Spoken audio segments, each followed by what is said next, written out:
राधे राधे, हरे कृष्ण। आप सभी का दिन शुभ हो।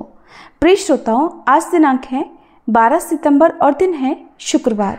आज आश्विन महीने के कृष्ण पक्ष की पंचमी तिथि सुबह 9:58 तक रहेगी और बाद में षष्ठी तिथि प्रारंभ हो जाएगी। इसके अलावा भरणी नक्षत्र आज सुबह 11:58 तक रहेगा, बाद में कृत्तिका नक्षत्र प्रारंभ हो जाएगा और आज राहु काल सुबह 10:30 से दोपहर 12 बजे तक रहेगा। आज आप सुनेंगे आश्विन मास महात्म्य के 5वें दिन की कथा और कथा के अंत में आज आप श्री अष्टलक्ष्मी स्तोत्र का पाठ भी सुनेंगे। उत्तराखंड में भगवान बद्रीनाथ के चरणों में ब्रह्म कपाल है। स्कंद पुराण के अनुसार इस स्थान पर पिंडदान करने का फल गयाजी, पुष्कर, हरिद्वार, काशी में किए गए पिंडदान से 8 गुना ज्यादा मिलता है। ब्रह्म कपाल में पितरों को मोक्ष मिल जाता है। आपने गया जी के बारे में तो बहुत सुना होगा, लेकिन अगर आज आप ब्रह्म कपाल के बारे में पहली बार सुन रहे हैं तो कमेंट करके जरूर बताइएगा। ब्रह्म कपाल में पितरों को मोक्ष मिल जाता है। गरुड़ पुराण के अनुसार ब्रह्म कपाल में जो अपने पितरों का पिंडदान या तर्पण करता है उसके कुल के सभी पितृ मुक्त होकर ब्रह्मलोक को चले जाते हैं और ब्रह्म कपाल में पिंडदान करने पर फिर और कहीं पिंडदान करने की आवश्यकता नहीं रह जाती। सिर्फ श्राद्ध पक्ष में पितरों की मृत्यु की तिथि पर किसी ब्राह्मण को भोजन करवाना होता है। मान्यता है कि पितृपक्ष में पितृलोक के द्वार खुलते हैं और सभी पितर अपने अपने पुत्र आदि के अपने परिवारजनों के घर जाकर स्थिर हो जाते हैं और अपने द्वारा निमित्त किए गए तर्पण, पिंडदान, भोजन आदि का इंतजार करते हैं। श्राद्ध कर्म नहीं किए जाने पर पितर रुष्ट होकर वापस भी चले जाते हैं और फिर मनुष्य के जीवन में कठिनाइयों का, दुखों का दौर शुरू हो जाता है। श्राद्ध शब्द श्रद्धा से बना है, इसलिए इस कार्य को श्रद्धापूर्वक करना अत्यंत आवश्यक है। एक पौराणिक कथा के अनुसार एक बार ब्रह्मा जी अपनी मानस पुत्री पर मोहित हो गए। उनके इस कृत्य को देखकर भगवान शिव ने त्रिशूल से ब्रह्मा जी का सिर धड़ से अलग कर दिया। तभी से ब्रह्मा जी चतुर्मुखी कहलाते हैं, वरना पहले उनके 5 सिर थे। जब भगवान शिव ने अपने त्रिशूल से उनका 5वां सिर काटा तो वह सिर भगवान शिव के त्रिशूल से चिपक गया और फिर भगवान शिव पर ब्रह्म हत्या का दोष लग गया। भगवान शिव कई तीर्थ स्थलों पर गए, लेकिन उन्हें कहीं भी ब्रह्म हत्या से मुक्ति नहीं मिली। तब बद्रीनाथ पहुंचकर ब्रह्मा जी का वह कपाल शिव जी के त्रिशूल से छूटकर अलकनंदा नदी के समीप जा गिरा। इसीलिए इस स्थान को ब्रह्म कपाल के नाम से जाना जाता है और इसी स्थान पर भगवान शिव को ब्रह्म हत्या से मुक्ति मिली थी और इसीलिए यह स्थान इतना पवित्र है। कहते हैं कि पितरों की कामना होती है कि उनके वंश में से कोई भी संतान बद्रीनाथ में जाकर उनका पिंडदान करे ताकि वह मुक्त होकर वैकुंठ लोक को जा सके। ऐसी मान्यता है कि ब्रह्म कपाल में रविवार को श्राद्ध करने से आरोग्य की प्राप्ति होती है, सोमवार को सौभाग्य की, मंगलवार को श्राद्ध करने से विजय प्राप्त होती है, बुधवार को श्राद्ध करने से कामना सिद्ध होती है, गुरुवार को धन लाभ और शनिवार को श्राद्ध करने से दीर्घायु प्राप्त होती है। ऐसी मान्यता है कि महाभारत के युद्ध के पश्चात पांडवों ने गोत्र हत्या के पाप से मुक्ति पाने के लिए ब्रह्म कपाल में भी अपने पितरों का पिंडदान किया था ताकि वे गोत्र हत्या के लगे पाप से मुक्ति प्राप्त कर सकें। अब आपको सुनाते हैं पितृपक्ष की एक बहुत ही रोचक कथा। एकनाथ जी महाराज उच्च कोटि के संत थे। एक बार पितृपक्ष के दिनों में एकनाथ जी महाराज के घर पर ब्राह्मणों के लिए भोजन पक रहा था। तभी उस समय कुछ गरीब भिक्षुक वहां से गुजरे। उन्हें बनते हुए पकवानों की बड़ी अच्छी खुशबू आई। तब वे आपस में बात करने लगे कि आज तो श्राद्ध है, अच्छा भोजन मिलेगा। तब उन्हीं भिक्षुकों में से एक कहने लगा कि पहले तो ब्राह्मणों को भोजन मिलेगा, फिर जो कुछ बच जाएगा वही हमें मिलेगा, इसलिए परेशान क्यों होते हो। ये सुनकर एकनाथ जी महाराज ने अपनी पत्नी गिरजाबाई से कहा कि देखो, इन गरीबों में भी तो भगवान बसते हैं। इन्होंने कभी भी अच्छे स्वादिष्ट भोजन ग्रहण नहीं किए होंगे और आज मैं ये चाहता हूँ कि मैं ये भोजन पहले इन गरीबों को करवा दूं, उसके बाद हम श्राद्ध का भोजन ब्राह्मणों को भी करवा देंगे। क्या तुम फिर से ब्राह्मणों के लिए भोजन बना दोगी? तो गिरजाबाई ने हाँ कह दिया। अब तो एकनाथ जी महाराज ने बड़ी श्रद्धा से, बड़े प्रसन्न मन से वह भोजन उन गरीबों को करवा दिया। इसके बाद गिरजाबाई फिर से नहा धोकर चौका साफ करके ब्राह्मणों के लिए भोजन तैयार करने में जुट गई। लेकिन तब तक पूरे गांव में ये बात फैल चुकी थी कि आज एकनाथ ने ब्राह्मणों के लिए बना भोजन किसी और को खिला दिया। जब ब्राह्मणों को ये बात पता चली तब तो ब्राह्मणों ने इसे अपना अपमान माना और ये निश्चय किया गया कि कोई भी अब एकनाथ महाराज के घर भोजन करने नहीं जाएगा। ब्राह्मणों को तो अपने इस अपमान से बड़ा क्रोध आ ही रहा था। उन्होंने 2 लठधारी हट्टे कट्टे ब्राह्मण एकनाथ के घर पर खड़े कर दिए ताकि एकनाथ महाराज जी के घर कोई भोजन करने ना जा सके। जब भोजन तैयार हो गया तब एकनाथ महाराज जी को पता चला कि कोई भी ब्राह्मण उनके घर भोजन करने नहीं आएगा। तब उन्होंने क्या किया कि अपनी संकल्प शक्ति और तप शक्ति से जो ब्राह्मण नहीं आ रहे थे उनके ही दादा, पिता, चाचा और परिवार के बाकी मृत लोगों का आह्वान किया जो पितर बन चुके थे। वो सब के सब तुरंत ही प्रकट हो गए और फिर एकनाथ जी ने उनसे बड़े सम्मान के साथ कहा कि आप सभी मेरे यहाँ भोजन ग्रहण कीजिए। फिर वे सब ब्राह्मण एक पंक्ति में बैठकर भोजन करने लगे। जब आचमन के समय गाए जाने वाले श्लोक की आवाज़ बाहर खड़े लठधारी ब्राह्मणों के कानों में पड़ी तो सोचने लगे कि हमने तो अंदर किसी को जाने नहीं दिया, ये एकनाथ किसको भोजन करा रहा है। जब उन्होंने दरवाजे के भीतर झांक कर देखा तो वो दंग रह गए। अंदर तो ब्राह्मणों की पंक्ति लगी हुई थी जिसमें उनके चाचा, दादा, परदादा और गांव के कई लोगों के पितर वहां मौजूद थे और वे सभी बड़े प्रसन्न मन से भोजन ग्रहण कर रहे थे। अब ये सारा दृश्य देखकर वे ब्राह्मण जो द्वार पर खड़े होकर पहरेदारी कर रहे थे बड़े हैरान रह गए। उन्होंने सोचा हमने तो पलक तक नहीं झपकी ताकि कोई भी अंदर ना जा सके, ये सब के सब कैसे पहुंच गए। अब वे दौड़े दौड़े गए और सभी गांव वालों को खबर कर दी कि हम तो बाहर द्वार पर पहरा दे रहे हैं, उधर एकनाथ के घर पर हमारे पितर श्राद्ध का भोजन कर रहे हैं। सुनते ही सारे लोग एकनाथ के घर के बाहर जमा हो गए। उस समय एकनाथ जी महाराज उन पितरों को विदाई दे रहे थे। ये देखकर अब तो सभी गांव वालों के सिर शर्म से झुक गए और उन्होंने एकनाथ महाराज जी से क्षमा मांगी। एकनाथ महाराज जी उच्च कोटि के ब्राह्मण थे, इसलिए उन्होंने सबको माफ कर दिया। एक सच्चा योगी अपनी संकल्प शक्ति से पितरों को भी अपने समक्ष प्रकट कर सकता है, ये आज उन सभी ने अपने सामने साक्षात देख लिया था। तो ये होती है संकल्प शक्ति। अगर मन सच्चा होता है तो भगवान हो या हमारे पितर हमारा साथ अवश्य देते हैं। ठाकुर जी के एक भक्त थे घाटम जी। अब श्री घाटम जी जो थे वो कोई ऐसे वैसे नहीं थे, बल्कि बचपन से ही चोर थे, यानी कि उनके पैदा होते ही उन्हें चोरी करने के संस्कार दिए गए थे। चोरी करना, डाका डालना, लूटपाट करना, ये घाटम जी का खानदानी व्यवसाय था। यानी कि घाटम जी के दादा, परदादा सब कोई चोर डकैत थे, जाने माने चोर डकैत, किसी को नहीं छोड़ते थे, चाहे कोई भी उनके रास्ते में आ जाए। उन्होंने कभी 1 रुपए की चीज़ तक बाजार से नहीं खरीदी। जितना भी सामान उनके घर पर था वो सब लूटपाट का था। यहाँ तक कि उनके घर में कभी खाना तक नहीं बना, कभी भोजन नहीं बना। क्यों? क्योंकि वो भोजन तक दूसरों के घर से चुरा कर खाया करते थे। तो ऐसा पेशा था घाटम जी का। अब एक बार घाटम जी किसी वन में किसी को लूटने की तलाश में घूम रहे थे। सुबह से दोपहर हो गई, उन्हें आज कोई मिला नहीं जिसे वो लूट सके। भटकते भटकते उन्हें भूख प्यास भी लगने लगी। अब आपके मन में एक प्रश्न भी उठ रहा होगा कि आखिरकार एक चोर को इतना सम्मान देकर क्यों पुकारा जा रहा है और वो ठाकुर जी का इतना प्रिय भक्त क्यों था। तो देखिए, एक बार वो जो घाटम जी थे वो एक वन में घूम रहे थे, सोच रहे थे कि दिन भर से भूखा प्यासा हूँ, आज तो कोई ऐसा व्यक्ति भी नहीं आया जिसके पास भोजन हो, कुछ भोजन पा लिया जाता तो मेरा पेट भर जाता। अब भटकते भटकते वो घने जंगल में पहुंच गए। उन्होंने देखा कि किसी वृक्ष के नीचे आंसू बहाते हुए कोई संत महाराज बैठे हुए हैं। वो संत भगवान के ध्यान में मगन थे, आंखें बंद थी और भगवान का वो मन ही मन दर्शन कर रहे थे। तो जब इस तरह से दर्शन कोई सच्चे मन से करता है तो अनायास ही उनकी आंखों से आंसू बहने लगते हैं। प्रेम के आंसू होते हैं, भक्ति के आंसू होते हैं। तो वो संत महाराज भी भगवान के ध्यान में मगन थे। कहते हैं ना कि संतों के दर्शन से पाप तत्काल ही नष्ट हो जाते हैं। तीर्थों का तो लाभ बहुत समय बाद मिलता है, लेकिन अगर किसी संत के दर्शन हो जाए तो उनके दर्शन का जो पुण्य है वो उसी क्षण मिल जाता है। घाटम जी ने उन संत महाराज को देखा तो उनके पास गए। उनके हृदय में बड़ा आनंद उमड़ पड़ा। थोड़ी देर पहले तक तो वो सोच रहे थे कि चलकर इन्हीं संत महाराज को लूटा जाए, लेकिन अचानक ही उनका मन परिवर्तन हो गया। तब उन्होंने सोचा चलो थोड़ी देर इन संत महाराज के पास चलकर बैठा जाए।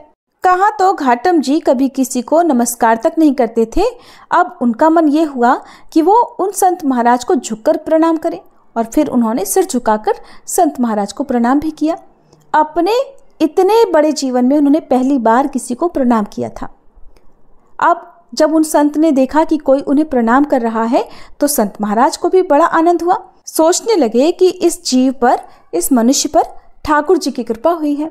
अब घाटम जी सोचने लगे कि ऐसा कौन सा सुख है जिससे बिना किसी भोजन सामग्री और व्यवस्था के भी इनके आंसू प्रवाहित हो रहे हैं। घाटम जी को लगा कि जरूर उनके पास कोई महान सुख है, तभी तो उनका चेहरा इतना खिला हुआ है, इतने प्रसन्न है और मारे खुशी के उनके आंसू बह रहे हैं। घाटम जी अपने ही बारे में सोच रहे थे। घाटम जी को इतना विचार मगन देखकर संत महाराज कहने लगे कि बैठ जाओ, जल्दी तो नहीं है तुम्हें जाने की। घाटम जी ने कहा नहीं, जल्दी नहीं है। ऐसा कहकर वो संत महाराज के पास में बैठ गए। महात्मा जी कहने लगे कि देखो बेटा, ये जीवन बड़ा कीमती है। इस जीवन को सदैव भगवान के चरणों में, ठाकुर जी के चरणों में लगाए रखना चाहिए। कभी कोई गलत काम नहीं करना चाहिए। अब थोड़ी देर इधर उधर की बातें होती रही, कुशल मंगल पूछी गई। इसके बाद संत महाराज जी ने घाटम जी से उनके कामकाज के बारे में पूछा, जैसा कि अक्सर लोग एक दूसरे से पूछ लिया करते हैं। घाटम जी ने बताया कि महाराज, मैं तो चोरी करता हूँ, डाका डालता हूँ, लूटपाट करता हूँ। महात्मा जी ने सोचा शायद ये उपहास कर रहा है। उन्होंने फिर से पूछा तो वो कहने लगा, महाराज मैं बिल्कुल सत्य कह रहा हूँ, मेरा तो खानदानी पेशा है लूटपाट करना। हमारे घर में कभी कोई चीज़ खरीदी नहीं जाती, बल्कि चोरी करके लाई जाती है। महात्मा जी ने सुना तो कहने लगे कि अरे भाई, ये तो बड़ा निंदनीय काम है। दूसरों का धन चुराने से, उन्हें दुख देने से इस लोक और परलोक में सब कुछ नष्ट हो जाता है। तुम्हारे ऊपर भगवान की कृपा हुई है, ठाकुर जी की कृपा हुई है कि तुम्हें आज मेरे दर्शन मिले हैं, मेरा संग तुम्हें प्राप्त हुआ है। अब तुम मेरे सामने एक नियम लो कि आज के बाद तुम कभी चोरी नहीं करोगे। तो घाटम जी ने हाथ जोड़कर कहा, महाराज ये तो बिल्कुल नहीं हो सकता। अरे इसी से तो हमारी रोजी रोटी चलती है, मेरा परिवार का पेट भरता है। बचपन से तो हमारे पुरखों ने चोरी करना हमें सिखाया है। जब हमने थोड़ा थोड़ा चलना ही सीखा था कि तभी से हमें चोरी करने की आदतें सिखाई गई। अब आप मुझसे कह रहे हैं कि मेरी बचपन की जो आदतें हैं, जो हमारा पेशा है, जो हमारा पुश्तैनी काम है, मैं वो छोड़ दूं? मेरे बड़ों ने तो मुझे ये नियम दिया है कि मैं कभी चोरी का धंधा ना छोड़ूं। आप में तो मुझे बस विशेष श्रद्धा हो रही है, इसलिए मेरा मन आपकी तरफ खींचा चला जा रहा है। संत जी, आप चाहे मुझे कोई भी उपदेश दे दीजिए, बस मुझसे चोरी करना छोड़ने के लिए मत कहना। अगर मैं आपको वचन दे दूंगा तो आजीवन वही करूंगा जो कि आप कहेंगे। तो संत महाराज कहने लगे कि अगर तुम चोरी करना नहीं छोड़ सकते तो ठीक है, तो तुम्हें फिर मेरी 4 बातें माननी पड़ेंगी। मानना चाहते हो तो मानो। पहली बात, सदा सत्य बोलना, झूठ कभी मत बोलना। चाहे तुम कितना भी गलत काम क्यों ना कर रहे हो, तुम्हें झूठ बिल्कुल नहीं बोलना है। दूसरी बात, साधु संतों की सेवा में रुचि रखना। जैसा भी तुमसे बन पड़े, जो कुछ भी तुम्हारे पास हो, चाहे लूटपाट का हो, चोरी का हो, उसी से तुम साधु सेवा में रुचि रखना। जब भी कोई संत दिखाई दे तो उन्हें प्रणाम करना और उनसे कभी रुष्ट होकर क्रोध में बात बिल्कुल मत करना। हमेशा उनसे आदर और बड़ी विनम्रता से बात करना। अगली बात, अगर कभी कोई संत तुम्हारे घर आ जाए तो उन्हें भूखा मत जाने देना, भले ही वो भोजन चोरी का क्यों ना हो। उन्हें जल पिलाना, भोजन कराना और उनकी सेवा करना। अगली बात, आज के बाद बिना ठाकुर जी को भोग लगाए कभी भी ना तो जल पीना और ना ही खुद भोजन करना। चौथी बात, अगर कहीं भी ठाकुर जी की आरती हो रही हो तो बिना दर्शन किए वहां से मत जाना, पीठ फेर कर बिल्कुल मत जाना। घाटम जी को संत महाराज की ये बातें पसंद आई।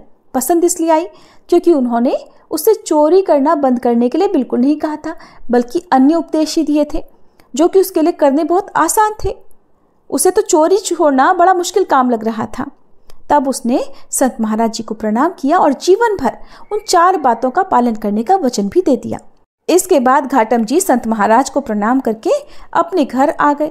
अब घाटम जी लूटपाट करके धन लाते, उस धन से साधु सेवा करते, उसके बाद जो बच जाता उससे अपने परिवार को पालते। एक दिन साधु संतों की एक मंडली उनके घर आई तो उन्होंने उठकर तुरंत ही उन संतों को दंडवत प्रणाम किया। क्योंकि उन साधु संत महाराज ने कहा जो था, और उसके बाद सभी को बैठने के लिए सुंदर आसन भी दिए। अब उन्होंने देखा कि घर में इन साधु संतों को देने के लिए कुछ तो भोजन है नहीं, कहाँ से ला कर दूं? तो घाटम जी ने बाजार जाकर दुकानदारों से थोड़ा उधार मांगने का प्रयास किया, लेकिन दुकानदार तो उन्हें अच्छे से जानते थे। दुकानदारों ने साफ मना कर दिया। उस समय गेहूं की फसल की कटाई चल रही थी। खेतों में गेहूं के ढेर लगे हुए थे और जो किसान लोग थे वो थक हार कर अपने घर पर सो रहे थे। तो घाटम जी ने क्या किया कि एक बड़ी सी चद्दर लेकर पहुंच गए खेत में और जल्दी से गेहूं भर कर ले आए। फिर गेहूं पीसकर उन्होंने संतों के भोजन की व्यवस्था की। घाटम जी बड़े तंदुरुस्त थे। चलने के कारण खेत में उनके पैरों के निशान बन गए। अब साधु संत जनों को भोजन कराते समय घाटम जी सोच रहे थे कि अब तो वो पक्का फंसेंगे, क्योंकि जब वो किसान जागेंगे तो पैरों के निशान खेत में उन्हें दिखाई देंगे। उन्हें सारी बात समझ में आ जाएगी कि ये तो घाटम के पैरों के निशान हैं। अब जैसे जैसे वो संतजन भोजन ग्रहण कर रहे थे वैसे ही बड़ी धूल भरी आंधी चली और बारिश हो गई। अब चमत्कार देखिए, घाटम जी के पैरों के निशान जो वो खेत में छोड़ आए थे, खेत में जो निशान पड़ गए थे, वो बारिश होने के कारण सब के सब मिट गए। अब तो ये बात देखकर घाटम जी को ये विश्वास हो गया कि साधु संतों की सेवा कभी उन्हें फंसने नहीं देगी, चाहे वो कितनी भी बड़ी चोरी क्यों ना कर ले, कितना भी बड़ा डाका क्यों ना डाल ले। ये बात जानकर उनके हृदय में बड़ा आनंद हुआ। साधु संतों के प्रति सेवा की जो उनके मन में श्रद्धा थी वो और बढ़ गई। अब एक बार की बात है, कोई उत्सव हो रहा था तो घाटम जी सोचने लगे कि गुरुदेव के पास चलते हैं, लेकिन गुरुदेव के पास खाली हाथ तो जाऊंगा नहीं, क्या लेकर जाऊं? उन्हें लगा कि उत्सव है तो गुरुदेव के पास कुछ तो सेवा पहुंचनी चाहिए। उनके पास तो एक भी पैसा नहीं था। अब उन्होंने सोचा कि चलो सेवा ही तो करनी है और गुरुदेव ने चोरी करने से मना भी नहीं किया है।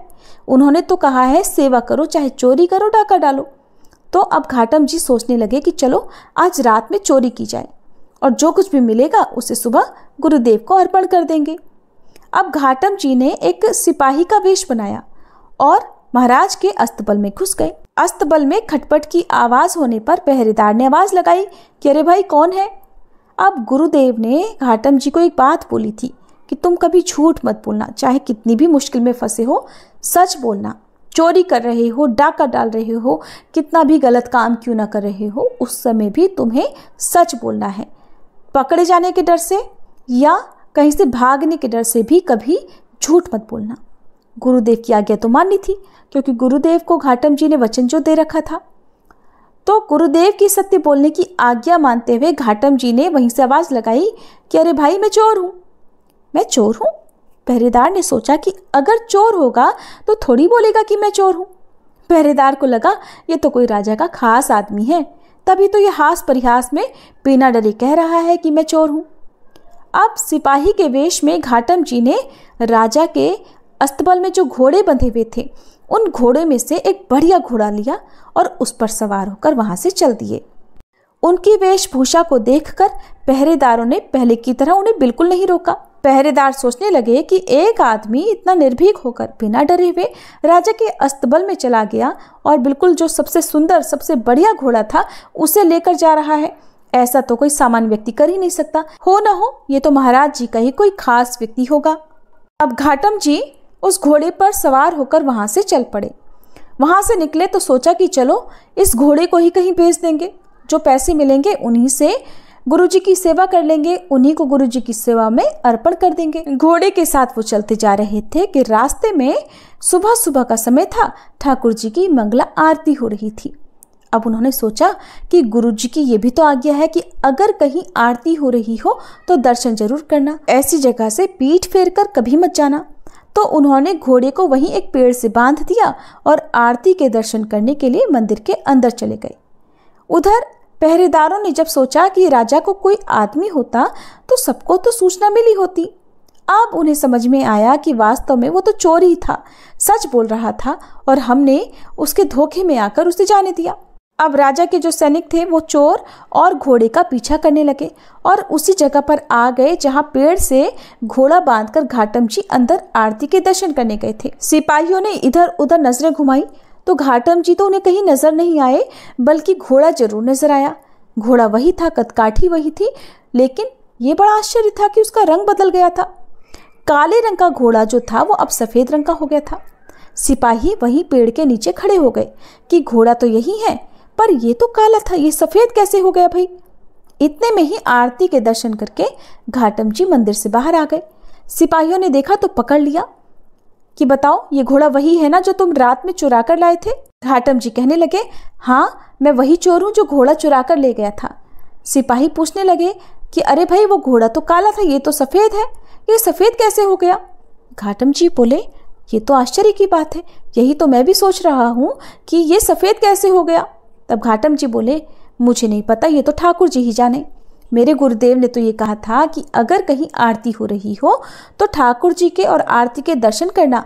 मैं तो बस दर्शन करने गया था, बाहर आकर देखा तो काला घोड़ा सफेद हो चुका है। ये तो गुरु जी का या ठाकुर जी का ही कोई चमत्कार होगा। अब ये बात सुनकर सारे सिपाही भी हैरान रह गए। अब उन्होंने घाटम जी और घोड़े को साथ लिया और राजा के पास पहुंचकर सारी बात बताई। घाटम जी के सच बोलने और अपने गुरु के वचनों पर दृढ़ निष्ठा देखकर राजा बड़ा प्रभावित हुआ। राजा ने कहा, तुम चोर हो लेकिन सच बोलते हो, तुम्हारा मन एकदम साफ, एकदम पवित्र है और तुम संतों की आज्ञा का पालन करते हो, इसीलिए घोड़े का रंग बदल गया। अब तो महाराज कहने लगे कि जो ठाकुर जी अपने भक्तों के लिए ऐसा कर सकते हैं, उनकी तो निश्चित ही हमारे ऊपर भी कृपा होनी चाहिए, और कृपा तभी होगी जब हम आपका सम्मान करेंगे।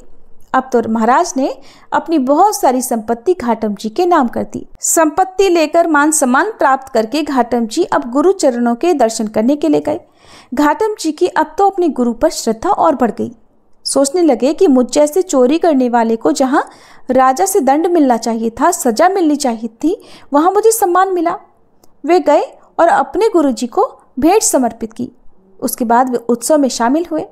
फिर उन्होंने निश्चय करके गुरुदेव जी से कहा कि गुरुजी, आपने जो मुझसे पहली बार चोरी करने के लिए मना किया था, आज से मैं नियम लेता हूँ कि अब मैं अपने पूरे जीवन कभी चोरी नहीं करूँगा। आपकी कृपा से अब मुझे पता चल गया है कि जो काम मैं अब तक करता आ रहा था, ये तो बड़ा गलत काम था। घाटम जी ने अब निश्चय कर लिया कि वो कभी चोरी नहीं करेंगे। घाटम जी को अब सत्संग सुनते और साधुओं की सेवा करते हुए बहुत दिन बीत गए थे। उनके मन में आया कि ठाकुर जी कैसे दिखते हैं, कभी उनसे मिलना भी तो चाहिए। इतने समय से मैं ठाकुर जी की सेवा कर रहा हूँ, आज तक मैंने तो कभी उनके दर्शन नहीं किए। अब तो मैं ठाकुर जी से मिलकर ही रहूंगा। इस तरह वो ठाकुर जी को ढूंढने लगे। ठाकुर जी कहीं नहीं मिले तो घाटम जी को अब गुस्सा आ गया। एक दिन उन्होंने ठाकुर जी से बड़ा नाराज होकर कहा, ठाकुर जी एक बात तो बताइए, पहले मैं बिना स्नान किए भोजन पाता था, अब मैं आपके लिए स्नान करने के बाद भोजन पाता हूँ और पहले आपको अर्पित करता हूँ, उसके बाद स्वयं खाता हूँ। पहले मैं कभी कंठी माला नहीं पहनता था, कभी तिलक नहीं लगाता था, पूजा नहीं करता था। अब मैं आपके लिए अपने गले में कंठी भी धारण करता हूँ, माथे पर तिलक भी लगाता हूँ। किसके लिए करता हूँ ठाकुर जी? आपके लिए ही तो ना, आपको प्राप्त करने के लिए ही तो करता हूँ। प्रभु जी, मैं इतने समय से ये सब कर रहा हूँ, आप मेरे लिए क्या कर रहे हैं बताइए। अब आप मुझे ये बताइए कि आप मुझे कब दर्शन देंगे। वो मन ही मन ठाकुर जी से बात कर रहे थे कि इतनी ही देर में उनकी बात सुनकर ठाकुर जी तत्काल ही प्रकट हो गए। अब जिस पर ठाकुर जी की कृपा हुई हो, भला वो भवसागर के बंधन में बंधा रह सकता है क्या? ठाकुर जी ने घाटम जी को ताड़ दिया और उसी क्षण उन्हें मोक्ष प्राप्त हो गया और वे ठाकुर जी के धाम वैकुंठ लोक को चले गए। सत्संग के प्रभाव से घाटम जी का पूरा जीवन बदला। कहाँ तो वे पहले बचपन से ही चोरी करते थे, हर समय ये सोचा करते थे कि आज कहाँ जाकर चोरी करनी है, आज किसको लूटना है, कहाँ से भोजन चुराना है, कहाँ से सोना चांदी लूटना है। अब कहाँ वे हर समय ये सोचा करते कि ठाकुर जी की सेवा कैसे करनी है, ठाकुर जी को कैसे पाना है। इस तरह से जब उनके मन में ठाकुर जी के प्रति लगन लगी तो आखिरकार उन्होंने ठाकुर जी को पा ही लिया। और ये सब हुआ अच्छी संगत के कारण। अगर साधु संत जनों के सत्संग में रहेंगे तो इसी तरह से भगवान को पाने की हमारे मन में जो इच्छा है, जो लगन है, वो और बढ़ जाएगी। इस संसार से, मोह माया से हमारा जो पिंड है वो छूटेगा, मोह माया के बंधन कटेंगे और ठाकुर जी की कृपा से हमें भी वैकुंठ लोक की प्राप्ति होगी। कुंभन दास जी 16वीं शताब्दी के प्रसिद्ध संत, कवि और भक्त थे, जो भक्ति काल की सगुण भक्ति धारा के प्रमुख कवियों में से एक माने जाते हैं। कुंभन दास जी को अष्टछाप के कवियों में गिना जाता है, जो कि वल्लभाचार्य जी के शिष्य थे और उनके पुत्र विठलनाथ जी के अत्यंत प्रिय भक्त भी थे। कुंभनदास जी का जन्म एक साधारण किसान परिवार में हुआ था और उन्होंने अपना जीवन भी बिल्कुल साधारण तरीके से बिताया। उनके भक्ति भाव में विशेषता ये थी कि वे भगवान श्री कृष्ण के प्रति निष्काम प्रेम और निर्मल भक्ति का उदाहरण थे। उन्होंने भक्ति को सच्चे हृदय से अपनाया, कभी भी सांसारिक सुख सुविधाओं की इच्छा लालसा नहीं की। उनका एक प्रसिद्ध पद है जिनमें उन्होंने अपनी विनम्रता को प्रकट किया है कि संस्थान को कबहू नहीं चाहो, श्री वृंदावन बसे हम ही भावे। कुंभनदास जी ने अपने जीवन काल में बहुत सारे अनेकों पदों की रचना की, जिनमें से अधिकांश में उन्होंने भगवान श्री कृष्ण के बाल रूप, उनकी लीलाओं और भक्ति मार्ग की महिमा का ही गुणगान किया। तो कुंभनदास जी की ही एक ऐसी निष्ठा भरी सच्ची कथा अब आपके साथ शेयर करने जा रहे हैं। आप सब बहुत ध्यान पूर्वक इस कथा को सुनिएगा। भक्त कुंभनदास जी जो गोवर्धन की तलहटी में रहते थे, एक बार की बात है कि भक्त कुंभनदास जी भगवान श्रीनाथ जी के पास गए और जाकर देखा कि श्रीनाथ जी तो अपना मुंह लटकाए बैठे हैं। उन्हें इस तरह उदास मुंह लटकाए बैठा देखकर कुंभनदास जी बोले, प्रभु क्या हुआ, मुंह फुलाए काहे बैठे हो? श्रीनाथ जी बोले, क्या बताऊं कुंभन, आज तो माखन खाने का बड़ा ही मन कर रहा है। कुंभनदास जी ने पूछा, तो बताओ प्रभु क्या करना चाहिए और माखन कहाँ से लाए हम? तो श्रीनाथ जी ने कहा, देख कुंभन, एक गोपी है जो रोज मेरे दर्शन करने आती है और मुझसे बोलती है कि प्रभु मुझे अपनी गोपी बना लो, तो चलो आज उसी के घर चलते हैं। कुंभनदास जी ने कहा, प्रभु अगर किसी ने देख लिया तो फिर क्या होगा?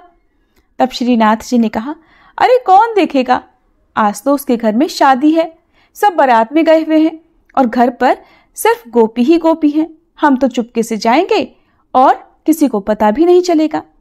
तब कुंभनदास जी ने कहा, ठीक प्रभु, मैं बूढ़ा और तुम हट्टे कट्टे हो, कोई बात हो गई तो छोड़ के मत भगाइयो। श्रीनाथ जी बोले, ठीक है, पक्की बात, साथ साथ भागे चले आएंगे। अगर कोई गोपी आ गई तो, और नहीं आई तो माखन खा के चुपचाप भागे आएंगे। अब तो श्रीनाथ जी और कुंभनदास जी दोनों गोपी के घर में जाने के लिए निकले और चुपके से घर के बगल में एक छोटी सी दीवार से होकर जाने की उन्होंने योजना बना ली।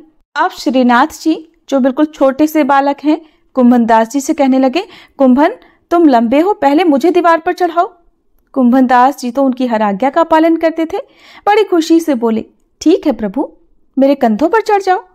देखते ही देखते कुंभनदास जी ने प्रभु को अपने कंधों पर चढ़ा दिया और अब वे दोनों गोपी के घर में घुसकर माखन खाने लगे। प्रभु माखन खा रहे थे, कुंभनदास जी को भी खिला रहे थे। कुंभनदास जी की मूंछों में और मुंह पर माखन लग गया। तभी अचानक श्रीनाथ जी को एक बूढ़ी माई एक खाट पर सोती हुई नजर आ गई, जिनकी आंखें सोने के कारण आधी खुली और आधी बंद थी और उनका सीधा हाथ बगल की तरफ लंबा हो रहा था। ये देखकर प्रभु बोले, श्रीनाथ जी ने कहा, कुंभन देख तो सही, ये बूढ़ी मैया कैसी देख रही है और लंबा हाथ करके हमसे माखन मांग रही हैं। एक काम करते हैं, थोड़ा सा माखन इन्हें भी दे देते हैं। सुनते ही कुंभनदास जी तो हाथ जोड़कर खड़े हो गए, कहने लगे, ना प्रभु, अरे मरवाओगे क्या? ये बूढ़ी मैया जग गई ना तो लेने के देने पड़ जाएंगे। श्रीनाथ जी तो गए और उन्होंने उन सोती हुई बूढ़ी मैया के हाथ पर मक्खन रख दिया। मक्खन ठंडा ठंडा लगा कि बूढ़ी माई की आंख खुल गई और वो उन्हें देखकर जोर जोर से चिल्लाने लगी, चोर चोर, अरे कोई आओ, आज घर में चोर घुस आयो है। बूढ़ी माई की आवाज सुनकर घर में जो जो स्त्रियां थी वो भगी चली आईं। इधर श्रीनाथ जी भी भागे और उस दीवार को कूद कर भाग गए जिस पर वो चढ़कर घर के अंदर आए थे। उनके पीछे पीछे कुंभनदास जी भी भागे, दीवार पर चढ़ने लगे, लेकिन बूढ़े होने के कारण दीवार पार नहीं कर पाए। आधे चढ़े ही थे कि एक गोपी ने उनकी टांग पकड़कर खींच लिया और क्या हुआ कि अंधेरा होने के कारण उनकी पिटाई भी कर दी। अब जब उजाला किया और उनके सामने दीप जलाकर रखा तो देखा कि सामने तो कुंभनदास जी हैं। देखकर गोपियां तो अचंभित रह गईं, क्योंकि कुंभनदास जी को तो सब कोई जानता था कि ये तो बड़े सिद्ध बाबा हैं। तो गोपियां बोली, बाबा तुम आज रात घर में घुसकर क्या कर रहे थे? और ये क्या बाबा, आपके तो मुंह पर माखन भी लगा हुआ है, क्या माखन खाने की इच्छा थी? अरे बाबा, अगर माखन खाने की इच्छा थी तो आप कह तो देते, हम तो आपके पास ही माखन की मटकियां भिजवा देते। भला इतना कष्ट करने की क्या जरूरत थी? इस बुढ़ापे में दीवार फांदने की क्या जरूरत थी। बाबा चुपचाप खड़े थे, बोलते भी तो भला क्या बोलते। तब गोपी बोली, अच्छा बाबा, सारी बात तो समझ में आ गई, लेकिन एक शंका है कि तुम अकेले तो नहीं आए होगे, क्योंकि अकेले तो तुम इस दीवार को पार नहीं कर सकते। कुंभन दास जी ने सोचा, जिनके लिए मैंने इतनी सारी मेहनत करी वो तो मुझे इस विपत्ति में अकेला छोड़कर खुद भाग गए। खुद ने तो पेट भरकर माखन खाया और अब पिटाई भी मुझे अकेले की पड़ी। तब कुंभन दास जी बोले, अरे गोपी, क्या बताऊं कि यह श्रीनाथ जी के मन में तेरे घर को माखन खाने की मन में आ गई। और बेटा, तुम कहा करती थी ना कि प्रभु मोहे गोपी बना लो, सो आज ये तुम्हें गोपी बनावे आ गए। और अब देखो क्या हुआ, आप तो भाग गए, मोए पिटवा दियो। सुनकर गोपी तो बड़ी प्रसन्न हुई कि आज तो मेरे भाग जाग गए। तो ऐसी ऐसी बड़ी विचित्र लीलाएं करते हैं श्रीनाथ जी। प्रेम से बोले, श्री वल्लभाधीश की जय, श्री गोवर्धन नाथ की जय, श्री कुंभन दास जी की जय।